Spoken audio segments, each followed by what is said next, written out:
Well, let's talk about aircraft carriers once again. They did, after all, receive a nerf during this update. Hello, I am Xarkun, and this is World of Warships Legends. Today I've got a game for you courtesy of Juice the Goose. It's in the Tier 5 German aircraft carrier Visa. And, well, it's a pretty good game. Juice is a pretty good CV player. I'll leave a link to his channel in the description. I thank you, Juice, for sending me this video. It means I didn't have to try to get an interesting CV game myself, because frankly, I don't really enjoy playing CVs. And I should state that everything I'm about to say, I don't know whether Juice agrees with it or not. He very well may not agree with it at all. But I want to talk about the concealment nerf to carriers generally in this update, and explain to you why it's ultimately irrelevant. Now, the Visa itself, the nerf to that brought the concealment range down from 9.6 kilometers, or rather up from 9.6 kilometers to 11.8 kilometers. I think Juice has spec'd into concealment a little bit here, so he's got the CV with a 10.7 surface detectability or something like that. So not extremely large, but also not extremely small. All in all, though, I think the nerf to concealment is essentially irrelevant, particularly for these German aircraft carriers, since their planes are just so fast. All a concealment nerf to carrier spotting, surface ship spotting, like a concealment nerf to the ship itself, all it does is mean that the CV can't get outrageously close to the action without the risk of being spotted. Now that their concealment has been nerfed, they can only get somewhat less close to the action before being spotted, but let's be real, most people just back their CV up to the edge of the map anyway, and don't even try to use the concealment. So this nerf isn't going to significantly change how those players play. It might change the calculus for good CV players, but not in a way that will seriously affect their ability to influence the game. So the concealment nerf, I think, on Wargaming's part is a nice gesture. I do get the sense that Wargaming, for World of Warships Legends at least, doesn't want the CV class to be overpowered. And I'd say that probably the CVs in Legends are, compared to their PC counterparts, relatively neutered. Having played a fair bit on PC now, I can confidently say that the meta on PC is far more affected by the presence of CVs than it is in Legends. I don't know whether that's down to the Legends CVs being slightly defanged in comparison to the PC CVs, or whether it's due to a lack of skill in the Legends CV player base, but all of that is ultimately irrelevant in my mind. Conceptually, CVs are and remain broken, and no amount of tuning particular stats like concealment or even damage output will do a single thing to address the fundamental mechanical issues. CVs simply don't play by the same rules as surface ships. Now, I've made this argument before, but I'm going to make it again, and I'm going to try to present it as clearly as possible, while also addressing the flawed counter-argument I often hear in response to this. The fundamental problem with CVs is that they can both spot enemy ships and deal damage to those ships with absolutely zero risk to their ship. This is not true of any other class in the game, even stealthy destroyers that can fire torpedoes while concealed. And that is usually what I hear when I make this claim, that DDs can also deal damage with zero risk to their ship. In fact, way back when I made a video called It's Raining Citadels featuring the August von Parsifal, which was a bit of a rant about how Sky dropped AP ordnance, affects the game and how it's kind of unfair to do critical Citadel damage from the sky without any counterplay being available to the ships you're inflicting that damage on, a Redditor responded with a long essay rebutting my points. And the main crux of his argument, from what I recall, came down to that I basically was too harsh on CVs because destroyers also have the ability to deal damage with no risk to their ship. I'm sorry to say this, but that particular viewpoint, to me, demonstrates a fundamental lack of understanding of this game. It is true that, for example, an IJN destroyer, say the Udachi, can launch torpedoes from stealth and potentially dev strike a battleship without ever being spotted or ever being damaged.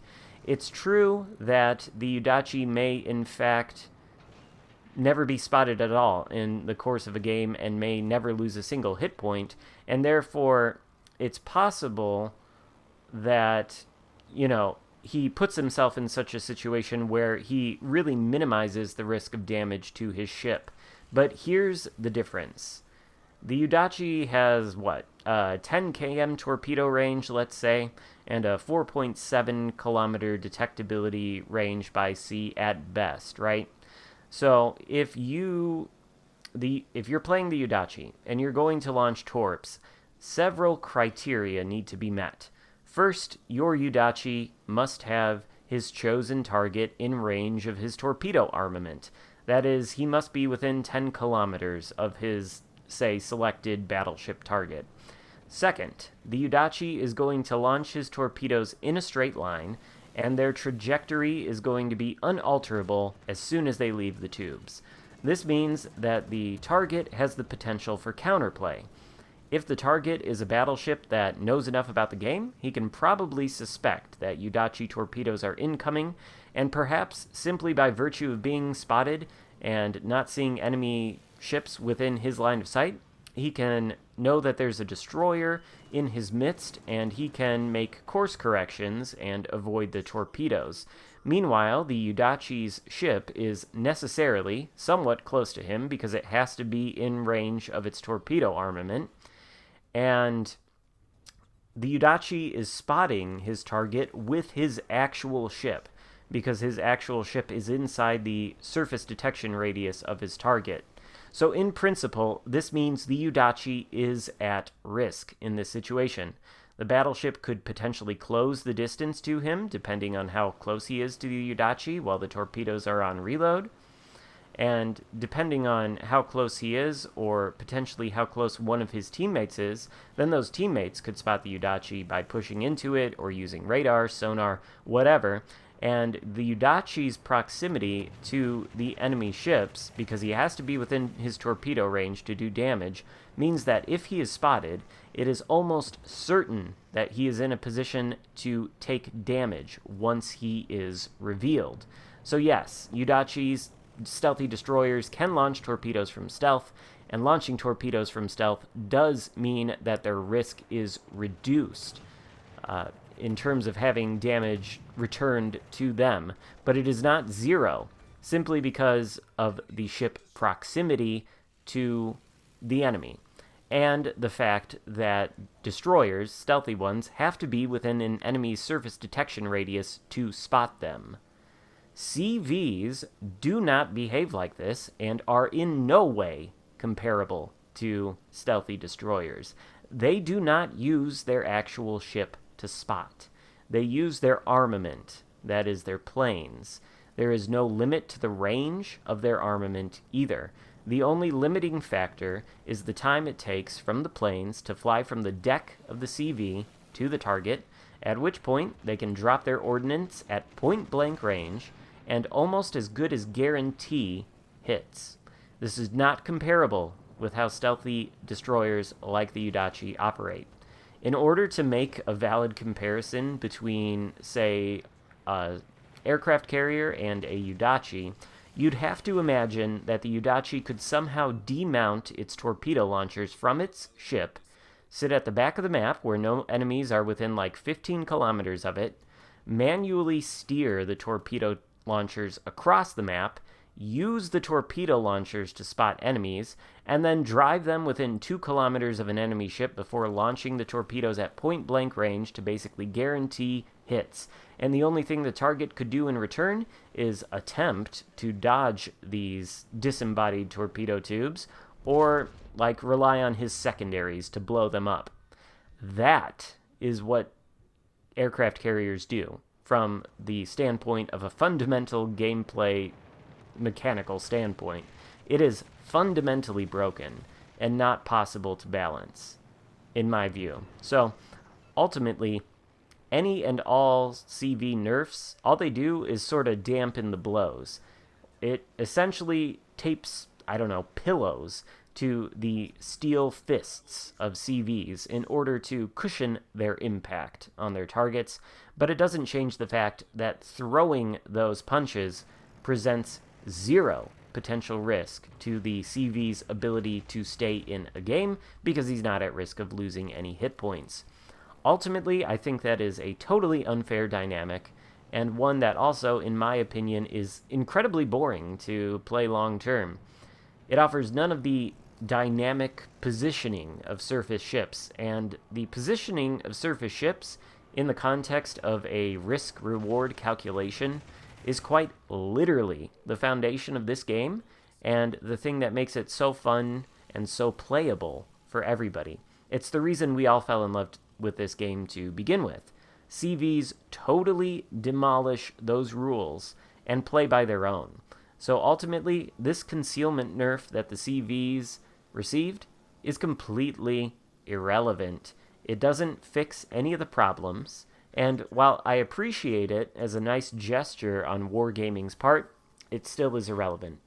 Luckily, a CV is pretty much only as good as its captain, and luckily most CV captains are pretty bad.